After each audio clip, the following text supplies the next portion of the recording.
Hello, my name is Jake Taylor and I am a student on the Masters in Counselling course at Bang University. And today I'm going to talk about my research project that I recently completed for my dissertation. The supervisors for this dissertation were Professor Faye Short and Dr. Susie Clarkson, and I'm really grateful and appreciate the support and the learning. So, my research topic was on moments of meeting. And if you're not sure on the term or what moments of meeting is, I'll just give you a little bit of a brief summary on the meaning. But in a really simplistic way, it is a moment of connection between two people. But a moment of meeting is a brief but meaningful interaction in which two people feel genuinely connected and emotionally understood. The concept comes from the work of Daniel Stern and other psychotherapy researchers in around the 1990s, and they believed that important change in relationships come from small, authentic moments rather than long discussions or interpretations. And these moments can occur through eye contact, tone of voice, empathy, a simple, honest response, creating trust, recognition, and shared understandings between people. So, why does this topic matter, and why did I choose to research this topic? So, the study was initiated by Susan Brock, who was very interested in moments of meeting and connections between two people. And one thing we found with the research and looking into the background of this project was that connection is essential for humans to thrive, and trainees often work in very time limited settings where they only get to give 6 sessions. So connection is really important, and we found that it's one of the most important parts of therapy is the relationship. So if we could find ways where this could be understood or enhanced, then it's a good argument to research. So a bit of research that we found which backed up our study was the therapeutic relationship is one of the most reliable predictors of therapy outcome and creating positive change between client and therapist. So moments of meeting are these emotionally significant interactions that create this relational shift. So we felt this really backed up the research. And because they involve authentic presence and shared understandings and potential therapeutic transformation, we thought it'd be very exciting to do some research into this with trainees. And we found that there was no research on trainee counsellors' understandings or experiences of moments of meeting, but lots of research on the actual concept. So to give a bit more context on the current research, Stern, who founded this moments of meeting topic, he argued that moments of meet come from a disruption or a rupture within the therapeutic relationship, and that a moment of meet would only come if there was this discomfort, which then challenged the therapy and the client to create this moment of connection. We found that they don't always come from a moment of disconnection. So more recent research by Duarte, they found that they can just come from anything, and they can just be this spontaneous moment of connection that can come from just a good relationship or a shared understanding. So there was a bit of a contradiction within the research, but what we found was that because there was lots more modern research, I wonder if that perhaps created this overlook that moments can come from more of a general place rather than a definite now moment. So this is something that we took on board before designing our research topic and project. So as time went on, we developed the research question and the aim of the project. And really what we wanted to know is how trainee counsellors understood or experienced the moment of meeting and how they affected the therapeutic practice. So over time, we developed the question of how do trainee counsellors recognise and interpret and understand moments of meetings, and what role do they believe these moments play in the therapeutic relationship and the development. So we really wanted to know if these could create changes for students and training programs, and is there an awareness of them, and are programs teaching students these connections and these instant moments. So that took us on to designing our research project. So we really wanted to use a qualitative design for this project because we felt that because the topic was relational and looking at how we can understand relationships and the connection with therapist and client, that if we design the topic and the project in a way that we could interact with our participants and just create that relationship for a more connected interview. So we then designed semi-structured interviews, which were around 45 minutes to an hour long. And the questions were very open and explorative and very reflective rather than directive and leading. We wanted it to feel like a supervision session where we could explore and reflect on these moments. And we would prompt if something was, interesting or we needed more depth. And some of the feedback we got when we were interviewing is that this was a very, very good experience and we got a lot out of it. And it was really nice to look into these moments. So we recruited 7 postgraduate students from Bang University, and the process was once a participant was interested, we'd send them an email, again, getting this connection with the client. And then the email consisted of an interview time, a date, and if there was any needs, and it was going to be over Teams. And then once that was confirmed, we'd send another email just to say thank you and we look forward to the meeting. So all 7 participants completed the interviews and we used a reflective thematic analysis using codes, sub-themes and creating a themes. And we had ethics approval granted by Bang University, and participants were always expressed that they could drop out at any time. They could ask us to delete their transcript or their video. So it was very much a case of you have the freedom to participate or not. And even if you have participated and you didn't want to carry on the study, you could stop at any time. However, all participants ended up being happy with their transcripts, which we then asked them to check and then allowing us to analyze the data. So at this point, we all broke off. So there were 7 of us in the research team, and we all separated to then go and analyze the data and the transcripts and to start creating our codes and sub-themes. So here is just an overview of the broadened findings which led me to create my themes. And as I was transcribing and watching the videos, I noticed a pattern between all of the participants. And what all participants started to develop with these moments was intuition and recognizing something that mattered, or recognizing they felt something needed to be shared, or they felt that they needed to express a feeling.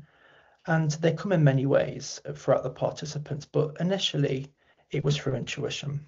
So then the other thing I found was that this led on to an authentic response. So them speaking what they felt or something they were unsure of to explore or express, they took that risk.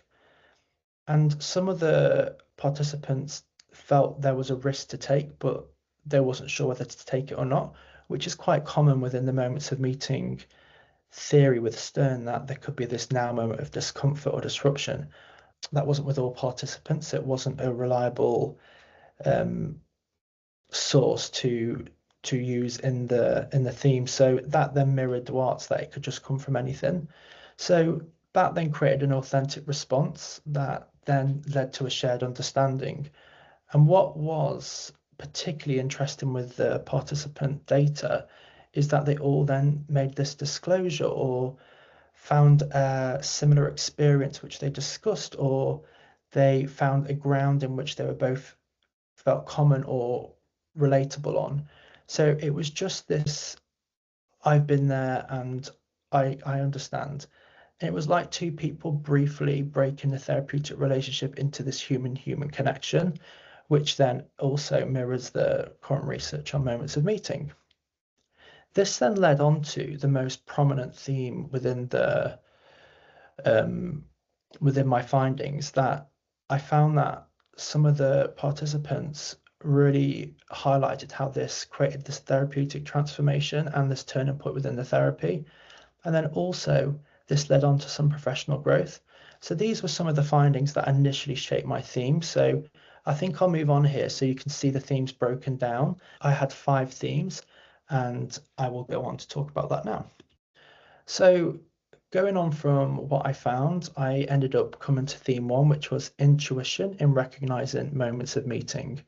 So a few examples were they felt something was important was happening. They felt an emotional feeling or emotional knowing that they needed to express, or the intuition come from a feeling and they wasn't sure whether to go with the theory they've used like in this cognitive stance or work with what they felt, and rather than it being conflicting, how could they work together, which is something that I discuss. So one of the participants said that I knew that there was a strong bond with her. Um, so that started to create this intuition and then develop onto feeling the safety to disclose, which leads on to our next theme. So self-disclosure as a relational bridge came from that it tended to be that this self-disclosure went onto the journey of a moments of meeting. So disclosing a shared experience or taking this risk of, oh, I feel this, or I know this, or I've been in this situation. And like I said, this wasn't throughout all participants, so it wasn't with everyone, but I think it was at least half. And then just building this gap and building trust and saying that I have been in your shoes or I have experienced this before. And that created then this connection, this beginning of this connection. And so one of the participants said that I understand because I've been through something similar, which created that shared understanding. So then this led on to my next themes. So synchronicity and shared understanding. So what happened within every participant is they had some sort of synchronicity between their clients and themselves. So one of the participants had the shared imagery, another had this emotional connection through a family member, and 2 people had this connection through a place they lived. So it was this likeness between client and therapist. And then what that did is it created this um, connection and this genuine human connection. And one of the comments which I really love, which is why I've included it, is it was like a heart-to-heart moment, which then created this moment of meeting that 2 people then connected instantly because of this shared understanding, which created this synchronicity. So then this led us on to, like I said, the most prominent theme, which is therapeutic transformation through moments of meeting. And what this means is it took the therapy onto this new journey, which it changed the client's behaviors and attitudes in a positive way. It increased openness and these emotional releases, and it just took a turning point in the therapeutic process, which is something that most of the participants said. And then, like participant 5 said, suddenly this changed everything, which for me, I noticed that this was a really big um, find within my research, and this could really change the therapeutic process. And I was then really excited to lead to my next theme, which was professional growth through moments of meeting. And every participant had this experience. They had a more confident more confident in their practice. They then trusted themselves to follow intuition rather than just going with cognitive theory. They had this willingness to take sensible risks, developing their professional identity. Some of the participants took this to supervision and had this experience through conversations with their supervisors, and some just felt this then was going to help them trust the process and create this relational presence. So one of the participants said, it set the trajectory for me, and I'm going to be braver every time. And what that says to me is that there was a lack of confidence in expressing what they felt, and they were maybe moving or working through what they thought. And this was a lovely collaboration of working with the mind and the sense and the feeling. And that ended my themes, which then helped me write my discussion. So what I noticed was there was a bit of a journey towards these moments, which created this aftermath. So even though this was something that progressively developed, it was quite quick within the actual moment itself, which then mirrors the studies with Stern and Dwyer, and rather than them contradicting, they aligned. So the Stern's instant moment, but Dwyer's, it can sometimes be a gradual process. And for me and my participants, I noticed a gradual process, but then this instant connection, which changed the therapeutic relationship. So our findings did mirror recent studies. However, this was the first study done on trainees. So this leads me on to my discussion. So what I found was that this could really create a change for trainee counsellors. And this suggests that developing some training or awareness within training programs could be really beneficial for trainees. And it also helps trainees understand developmental progression, sensing, responding, and just connecting with their clients. And I felt that from my findings and my personal experiences that training should nurture the relational awareness and intuition and monitor it and help trainees develop this skill, because we don't always have the time when we're learning about the theories and the structures of therapy. And just taking this time would really help the therapeutic relationship. But ultimately, my argument was that my experience of placements is that they're charities, they're free services, and due to long wait lists, that you only tend to get 6 sessions with a client, maybe 8. And trying to create a relationship in that time can be quite demanding. And seen as the therapeutic relationship is the most important factor for change in therapy, I felt this would really support trainees in developing or recognizing or being able to navigate towards moments where we could create connection and this relationship to create this better change within therapy. So for me, the take-home message of my findings is that this relational presence can be clinically important as well as technique. Intuition is very important, but also cognitive and theory is. So it's bringing them together. And I think trainees would benefit from reflection on intuition and these significant moments, and the research back that's up, because that doesn't always tend to be the case from what our participants instructed. Also, that moments of meeting can strengthen the therapeutic relationship, and especially in these brief therapeutic time-limited settings. And ultimately, these moments shape both client change and the makings of a counsellor. And there was some gaps and there were some weaknesses to our study, which then this highlights that we need more research, as there's very little on trainees. And equally, that we did use Bangor students, so we would probably look at potentially using students from various different courses and backgrounds to enhance the data set. And also that this is our bias and the participants' bias. So maybe tracking this over time periods would maybe enhance this project, but ultimately there needs to be more research on trainees, as this was an original study. So in conclusion, moments of meeting matter not only for the therapeutic process, but also for the formation of the counsellor's professional identity. And I really thank you for listening to my presentation and learned something from this. So I want to acknowledge some of the people that helped me on this journey and the participants. Thank you so much for taking the time. Dr. Susie Clarkson and Professor Faye Short for your support and learning. The research team for all our collaborations and workings. We work really well together, and I thank you for that. And Bangor University for the option and the facilitating the learning and the constant support. And our friends and family, especially my partner and my parents, for believing in me and supporting me through this course, and just anyone who's been a part of it.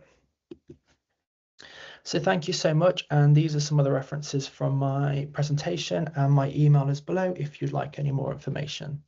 Thank you. Bye-bye.